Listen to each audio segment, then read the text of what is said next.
Hello, sports fans. Welcome to Super Sports Central. Today we have my Week 3 college football predictions. So last week I had a record of 16-6, which brings my overall season record to 37-7. So starting off this week, all games are on Saturday. So starting off with number 1 Georgia, heading to South Carolina to take on Spencer Rattler and South Carolina. So South Carolina is coming off a loss against Arkansas, but Spencer Rattler did look really good. He threw for 376 yards in the loss. But Georgia's defense has just been on another level for the past 2 seasons now. It could be a somewhat entertaining game, but I really don't think it will be. Georgia will dominate 52-3.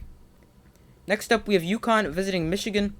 So this is another game that should be a complete blowout. Michigan has named J.J. McCarthy their starting quarterback, but the backup should play a fair amount of time as well, as Michigan should easily win this game 63-3.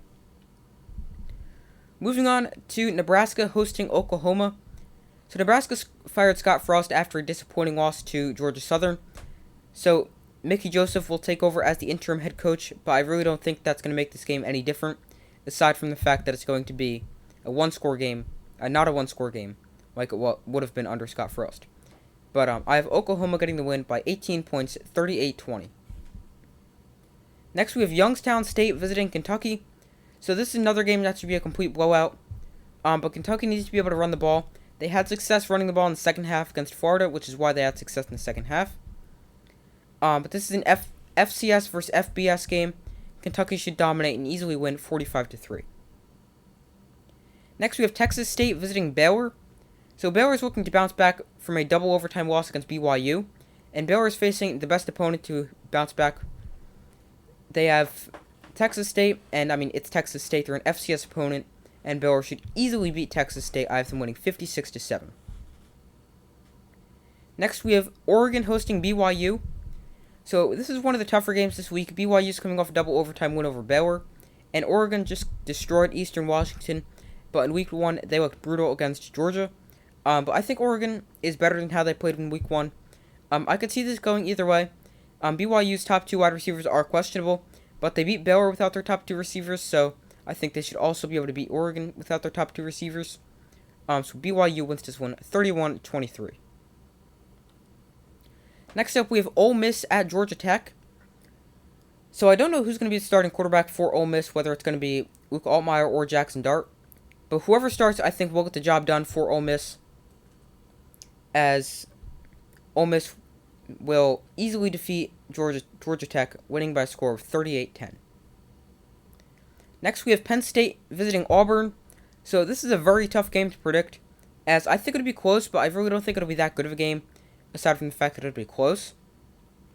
Auburn has had bad quarterback play from both their quarterbacks, combined for 1 touchdown to 4 interceptions in 2 games.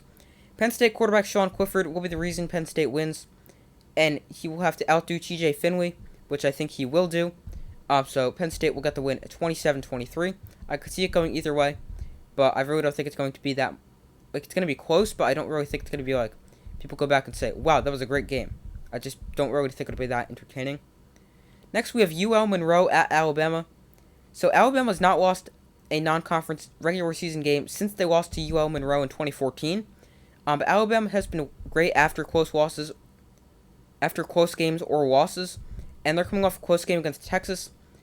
And a few examples of that is after they narrowly beat Florida, they beat Southern Mississippi by 49. And last year, after they lost to Texas A&M, they beat Mississippi State by 40. So I have Alabama continuing that trend, and I have them winning big 63-3. Next, we have Liberty at Wake Forest. So Sam Hartman had a great return last week against Vanderbilt. He threw for over 300 yards and 4 touchdowns. And Liberty isn't the same team they were last season with Malik Willis at quarterback. The offense has been okay to start off this season, but without Willis, who's now in the NFL, as I'm sure you guys know, Liberty will not be able to keep up with Sam Hartman and the Wake Forest offense. Wake Forest wins this one 45-21. Next, we have Arkansas Pine Bluff at Oklahoma State. So in the last 10 years, Arkansas Pine Bluff has played 7 games against FBS opponents, and they've been outscored 366-36. So this should be a complete blowout. Oklahoma State wins this one 62-3. Next, we have Akron at Tennessee. So Tennessee's coming off an overtime win over Pitt, and Akron just got blown out by Michigan State 52-0. This one should also be in that range. I have Tennessee getting the easy win at 52-6. This could be a trap game for Tennessee with Florida up next on the schedule, but I don't think that'll be the case as Tennessee should dominate. Next, we have Texas Tech at NC State. So Texas Tech is coming off a win over Houston, but they're also without quarterback Tyler Shuff due to a shoulder injury. They beat Houston with their backup quarterback, so they technically could beat North Carolina State with their backup quarterback, but NC State's got an elite quarterback in Devin Leary, who had a huge bounce-back game against Charleston Southern last week after a shaky Week 1, so I have NC State easily winning 41-20. Next, we have Toledo at Ohio State. So this game should be a complete blowout. Toledo is going from playing Long Island and UMass to Ohio State, so obviously the degree of difficulty increases a ton. Ohio State dominates from start to finish and wins this one 52-10. Next, we have another blowout game, and that is Missouri State at Arkansas. This one really speaks for itself. Arkansas should dominate from start to finish. I really don't have much to say about this game aside from Arkansas wins 66-13. Next, we have Michigan State at Washington. So this is a tough game. I could see Washington getting the win at home over Michigan State. Washington's gotten off to a fast start offensively, averaging almost 50 points per game in their first 2 games. But then again, they have played Kent State and Portland State. Washington also has a good quarterback in Michael Penix Jr., who has seen Michigan State before as he's a former Indiana quarterback. Michigan State has a brutal secondary, and because of that, I'm going to go with Washington. Washington wins this one 27-24. Next, we have South Florida at Florida. So Florida's coming off a loss to Kentucky after they beat Utah to start the season. Anthony Richardson was held in check last week because he really wasn't able to do much with his legs, and he was rather inaccurate as a passer, completing under half his passes. But I do think he's going to do enough, and I think he's going to have a pretty good game, allowing Florida to defeat South Florida by a score of 47-17. Next, we have Pitt at Western Michigan. So Pitt could be without quarterback Kedon Slovis, who left last week's game with an injury. Western Michigan beat Pitt last year, and it could definitely happen again, especially if Slovis doesn't play.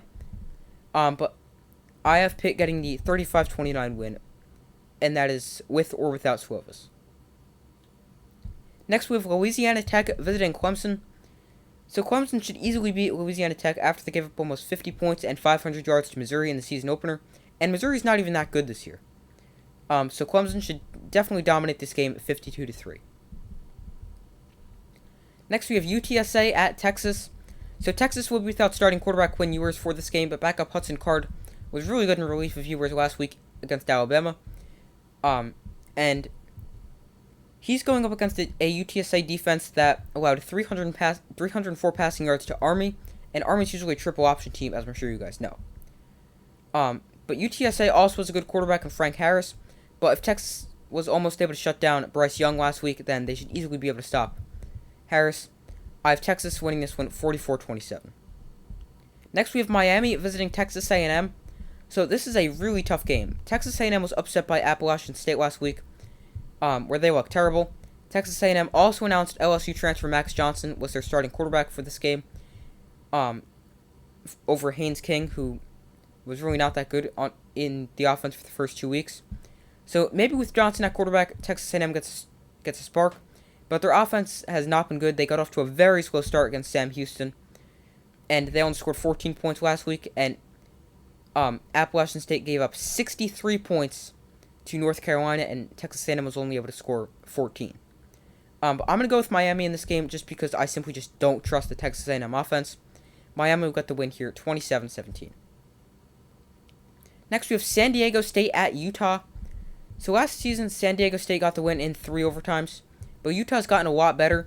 San Diego State's gotten a lot worse, and Utah's coming off a domination of Southern Utah, winning 73-7. I don't think they're going to score 73 points, but I have them scoring 37 and defeating San Diego State 37-13. Next, we have Fresno State at USC. So can Fresno State stop the USC offense? Fresno State's defense was good last year, but nothing great. They allowed good offenses to do essentially whatever they wanted. I have USC easily getting the win 48-20. So those are my Week 3 college football predictions. Thank you guys for watching. Make sure to like, subscribe, and comment. I do my best to post as often as possible. Make sure to subscribe, turn on notifications so you don't miss my rankings when they come out, or just whenever I post a new video. Also, make sure to check out the community tab of my channel, where you guys can vote on who you think will win some of this week's games. So make sure to like, subscribe, comment, and I will see you in the next video.